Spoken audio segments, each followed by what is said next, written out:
Olá, tudo bem? Estamos de volta com o nosso programa, mais um programa inédito do programa Expressão Universitária da URI Erechim. Nos dias 22 e 23 de agosto, a Escola de Educação Básica e o curso de Fisioterapia proporcionaram um momento inédito com o médico João Paulo Becker Lotufo, conhecido nacionalmente como Dr. Bartô. Nós vamos saber em seguida por que disso. Professor da Faculdade de Medicina da Universidade de São Paulo. Foram 3 encontros realizados na cidade. Na universidade, a conversa foi com os pais e depois com os alunos da escola e trataram sobre álcool e drogas na família e na escola. E um terceiro com lideranças da comunidade, que teve lugar na Câmara de Vereadores, que tratou sobre o que pode ser legislado no município em relação a essa temática. Dr. Bartô é médico pediatra, assessor de direção do Hospital Universitário da Universidade de São Paulo, coordenador do projeto antitabágico naquela instituição e muito envolvido com a questão do tabagismo e do álcool entre as crianças e adolescentes. Bem-vindo, doutor. Obrigado por aceitar o nosso convite e deixar aqui o seu recado à nossa comunidade. Eu que agradeço e só acrescentando a isso, não vão brigar comigo, eu represento esse assunto de álcool e drogas na Sociedade Brasileira de Pediatria, então, que é a nossa preocupação vem em relação à criança e ao adolescente principalmente, né, em relação a isso. Essa questão então, doutor, para a gente começar a nossa conversa, não é de hoje que traz uma preocupação enorme na área estudantil. Não é de hoje. Eu trabalhei muito com a questão do tabagismo. Hoje não se fuma no Brasil, tem um dedinho meu nessa história. Eu assessorei a Comissão Estadual Pró Ambiente Livre do Tabaco em São Paulo, 2009. O Brasil se tornou ambiente livre do tabaco em 2014 só. E depois eu comecei a atender como alcoólico no consultório aos 14 anos de idade, 14, 15, que é aquela fatídica festa de 15 anos, né? Como já comentamos aqui. E eu estou falando de como alcoólico, não é de vomitar no banheiro, né? O camarada ir para a UTI. Então o álcool entrou na minha luta, apesar de eu sou pneumologista pediátrico, o tabaco tem muito a ver, mas o álcool entrou por motivos óbvios. E depois eu comecei a atender surto psicótico por uso de maconha. E eu brinco que eu sou pediatra, gosto de asma, bronquite, pneumonia, não sei, surto psicótico, né? Então foi meio assustador essa história. E desses 6 surtos psicóticos, eu tenho 2 esquizofrênicos lesados para o resto da vida. Então eu acabei me envolvendo na luta aí de todas as drogas, né? Aí que o senhor descobriu quanto é sério essa situação, embora comece para muitas pessoas, o jovem principalmente, como uma brincadeira, um ato de ficar alegre. Exatamente, quer dizer, a gente está vendo que cada vez mais cedo o pessoal está fumando, está bebendo, e cada vez mais cedo as outras drogas ilícitas estão chegando. Mas para ter uma ideia, na pediatria do Hospital Universitário da USP, nós atendemos recentemente um garoto no pronto-socorro que convulsionava. Ele tinha 4 meses e meio de idade, convulsionando sem parar. Resumindo a história, o pai ganhou um sachê ou comprou um sachê de droga, que ele dizia que era êxtase, e dissolveu numa garrafa de água mineral para usar durante sei lá quanto tempo. A tia da criança chegou, foi fazer a mamadeira, usou essa água que estava dentro da garrafa e a criança ingeriu aí uma quantidade de êxtase que não sabemos direito qual foi e convulsionou 4 horas e meia seguidas.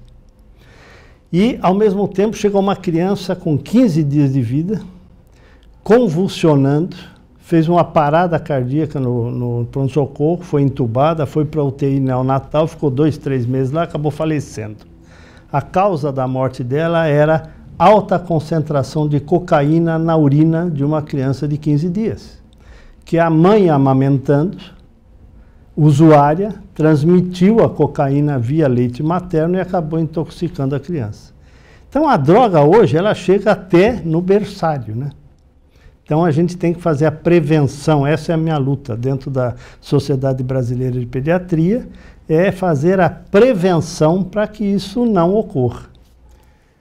E nós, pais, avós, professores, O que podemos fazer numa situação dessa? Eu acho que o problema das drogas, ele começa dentro de casa, das drogas lícitas, vamos chamar assim. E hoje maconha praticamente é uma droga lícita, né? Porque está em tudo que é canto. Então, eu recebo no consultório uma mãe desesperada, essa semana agora, antes de ontem, uma mãe desesperada que veio conversar porque encontrou um baseado na maleta do filho, etc, etc. Então, isso é a rotina de um garoto de 14, 15 anos. E as informações que essa juventude tem vêm da internet. Então, até o professor Valentim Gentil, que é professor titular da psiquiatria da USP, ele comenta muito isso. Nós que somos da área científica, não conseguimos transmitir para a população o risco das drogas. Então, a informação que o jovem tem é da internet, que lá, 90 e poucos % é a favor do uso medicinal da maconha, como se diz, que é uma bobagem muito grande, né? Então, a gente tem que mudar, nós temos que ter programas para aumentar a percepção do risco de droga dos pais, porque o pai é que introduziu a maconha para esse menino, por exemplo. O pai é o pai amigão, então ele tem lá uma maconha que o cunhado trouxe não sei de onde, que é uma maconha ecológica, esses papos assim, né? Só que o garoto de 15 anos convulsionou na segunda-feira dentro do ônibus escolar, depois de usar maconha no domingo. Então, existe risco de qualquer droga, cigarro, álcool, a maconha, o êxtase, tudo. Existe risco. E nós temos que aumentar a percepção desse risco na população. Porque o próprio pai introduz o álcool para um garoto de 14, 15 anos. E cigarro também. E cigarro também. Então, a gente tem que conversar mais. Nós temos que transmitir mais essa ideia. Agora, todo fumante tem um avô de 90 anos que fumou a vida inteira e tem uma saúde perfeita. Muito disso. E é a mesma coisa que o jovem fala da maconha, né? Quer dizer, mas todo mundo usa. Todo mundo usa, mas os 20% vão pagar a conta. Esse é o problema. E na saúde a gente atende esses 20%. Já que o senhor tocou nesse assunto, fala-se em descriminalização da maconha. O que significa isso, afinal? Vamos... Veja, o Fernando Henrique Cardoso levantou essa bandeira, né? Então, acho que foi uma coisa... A maneira como foi levantado isso foi muito ruim. Porque para o jovem, ele diz, pô, até o presidente... Está dizendo que é bom.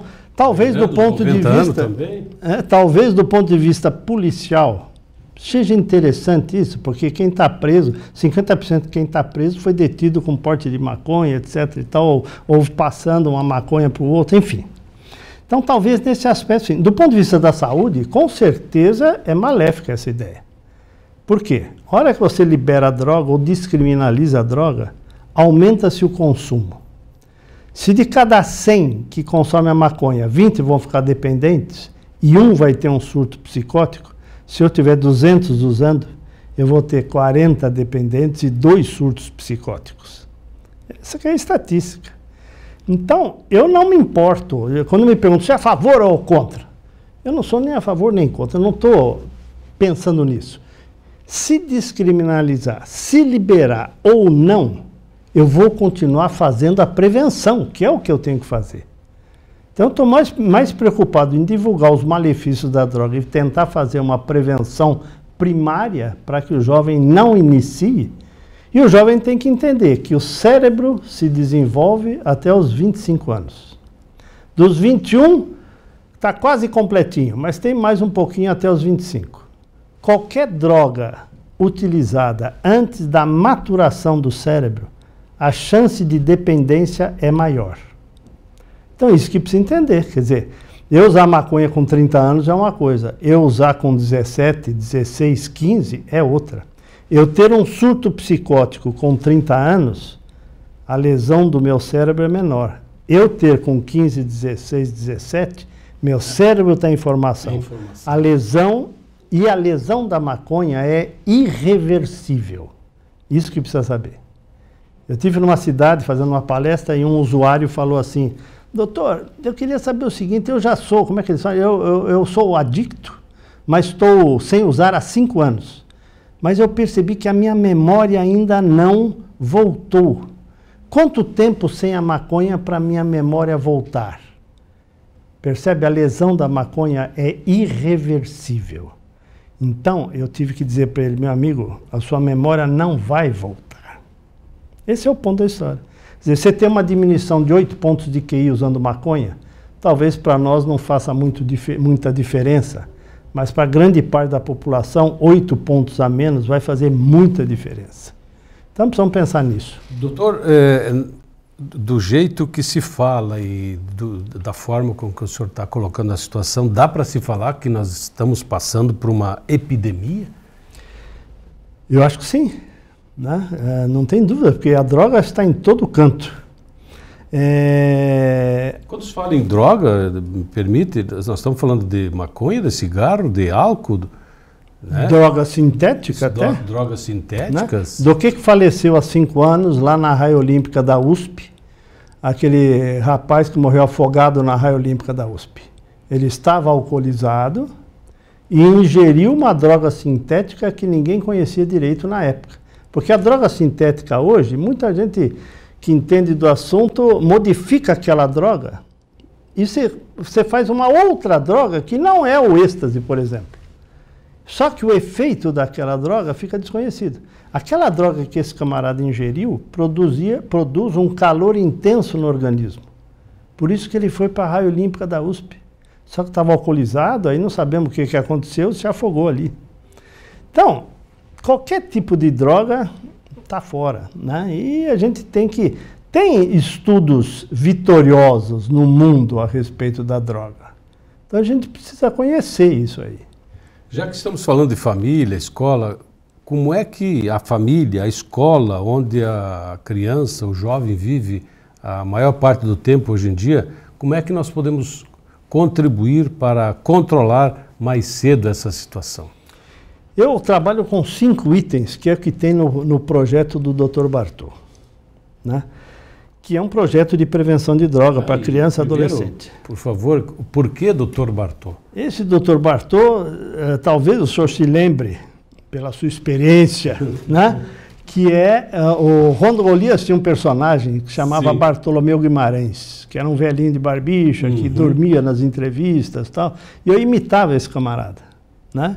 E aí meu apelido ficou Dr. Bartô, e eu comecei a brincar com isso e foi o Dr. Bartô. Para as crianças tem muita positividade nisso, porque elas me chamam no ambulatório do hospital, Dr. Bartô e tal, quer dizer, gruda a mensagem, né, com o personagem, né? Então isso acaba sendo importante. Como contribuir então, voltando ao nosso... Primeiro item, família unida com limites.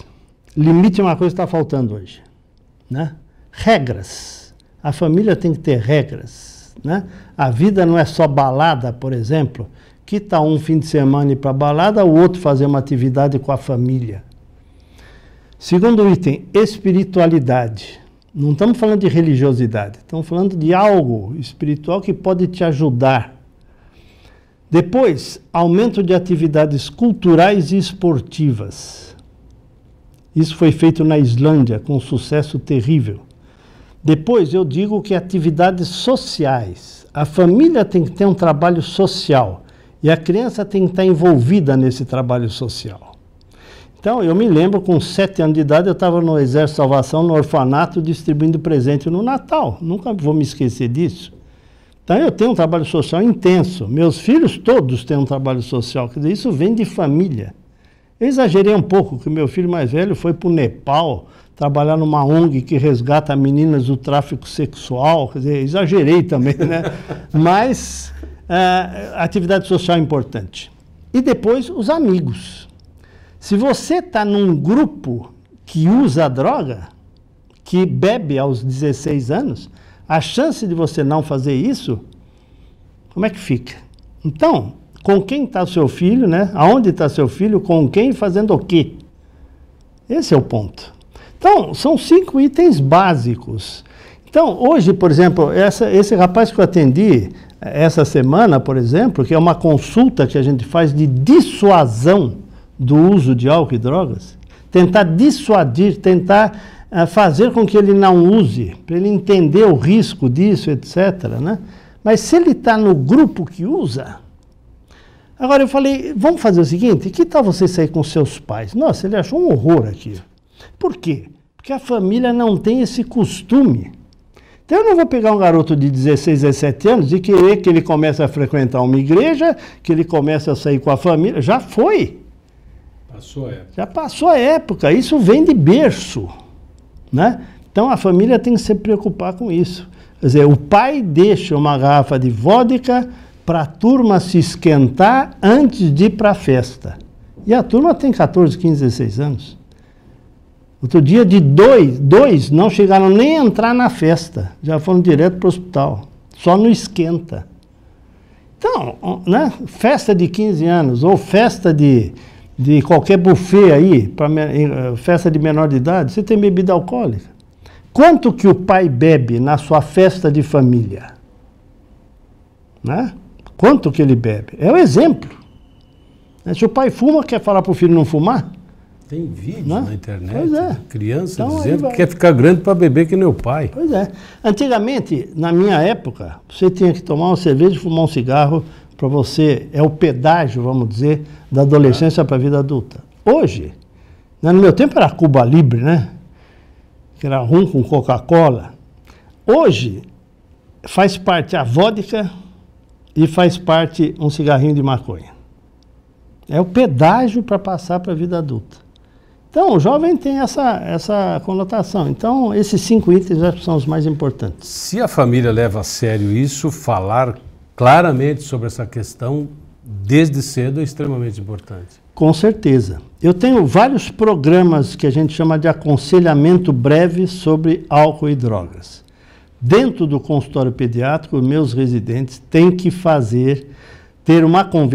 tem que descobrir qual é o risco de droga daquela família. Por exemplo, eu estou fazendo puericultura ali, um nenê de 5, 6 meses, a mãe está lá, o pai fuma. Bom, eu tenho que conversar sobre o cigarro, sobre o tabagismo passivo, sobre a morte súbita de criança que mora em casa de pais fumantes. Tenho que dar essa ideia. Tem lá, o avô é alcoólatra, eu tenho que falar para a família, não bebam, porque o risco de um de vocês ser alcoólatra é muito grande também, porque tem a questão genética. Então eu tenho um tio que era alcoólatra. Minha esposa tinha um tio que era alcoólatra. Eu falei para os meus filhos sempre, não bebam, porque o risco de um de vocês ser alcoólatra é muito grande. Nós temos a genética dessa doença do alcoolismo.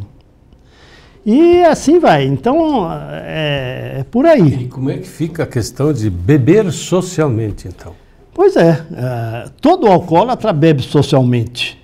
Né? Você pergunta, você bebe? Não, só socialmente. Mas socialmente ele bebe todo dia.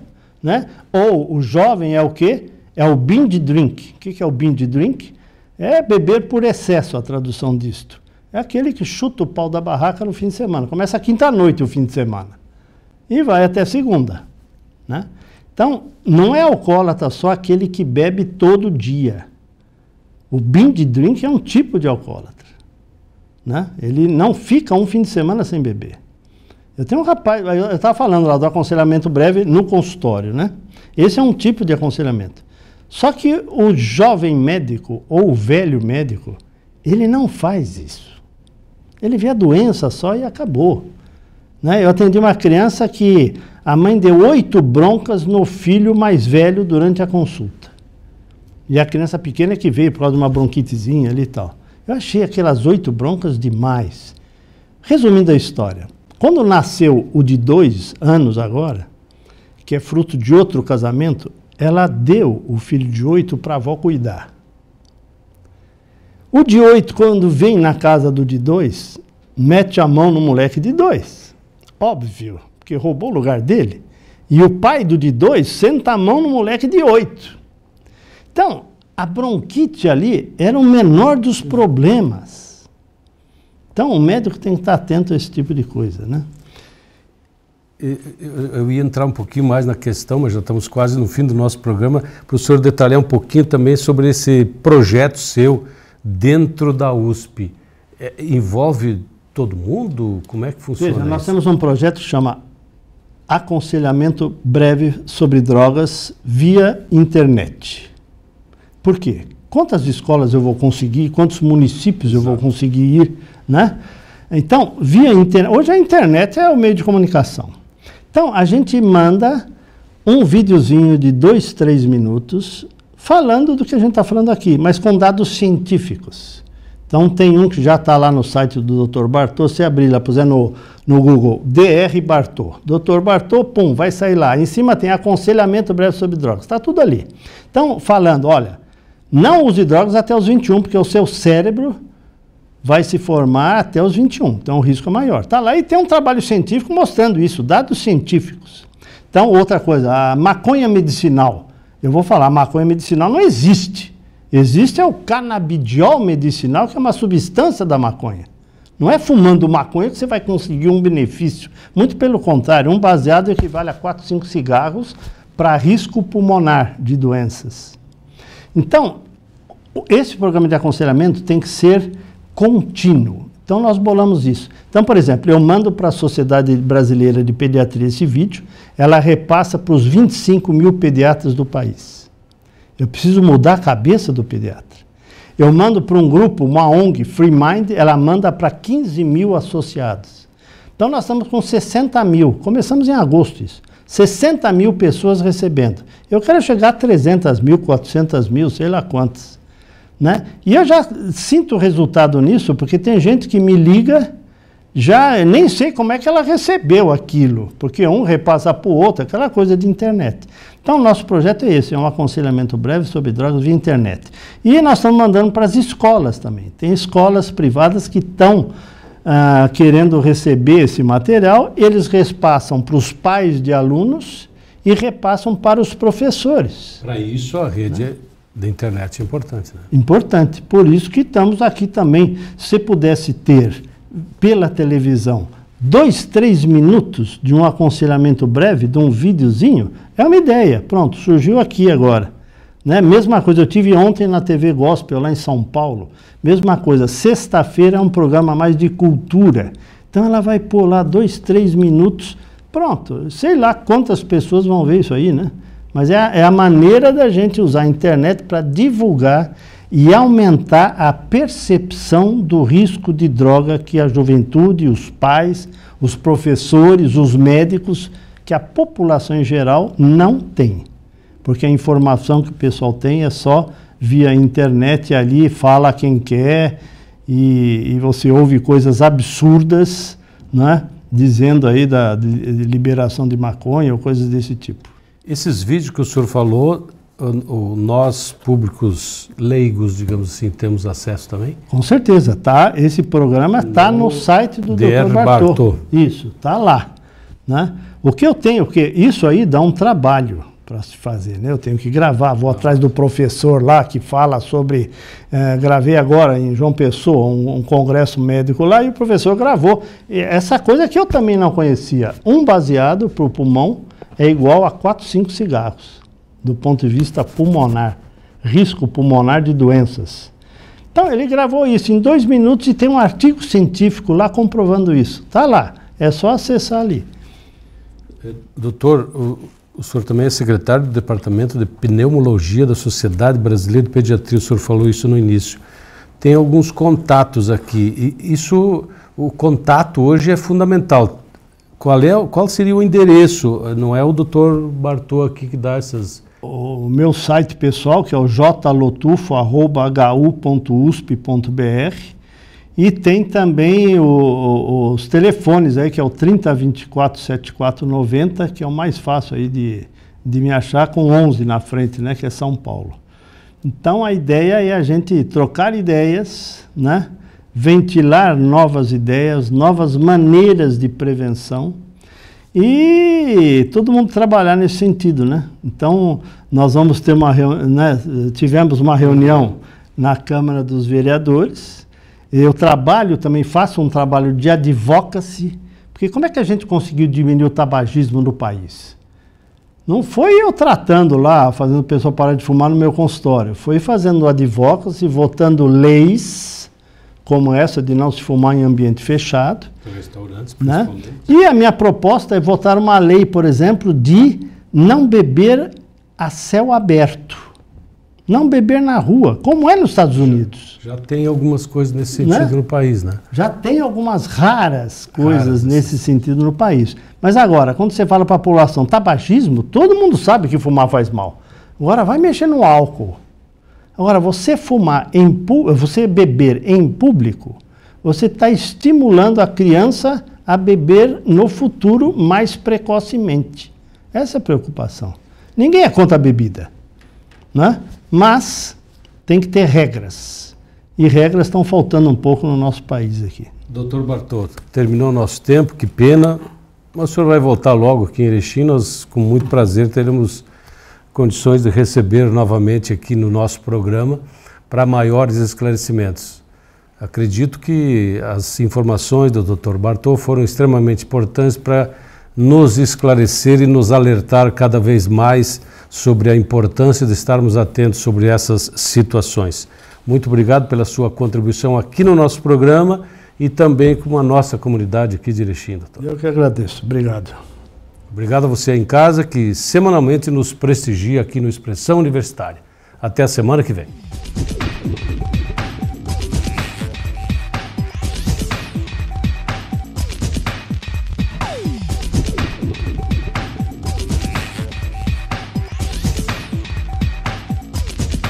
O que faz você escolher a escola para seu filho? O investimento? A localização? A estrutura? Não. A melhor escola para o seu filho é aquela que prepara ele para a vida. Escola de Educação Básica da URI Erechim. A melhor escola da região no Enem. A escola que acredita nos valores familiares. A escola que oferece atividades que te formam para a vida. Pois a vida é uma escola. Matrículas abertas. Fale a língua que seu mundo fala. Centro de Línguas URI Erechim, com apoio pedagógico da Cambridge University Press. Material didático internacional e professores com experiência no exterior. Centro de Línguas URI Erechim. Matrículas abertas.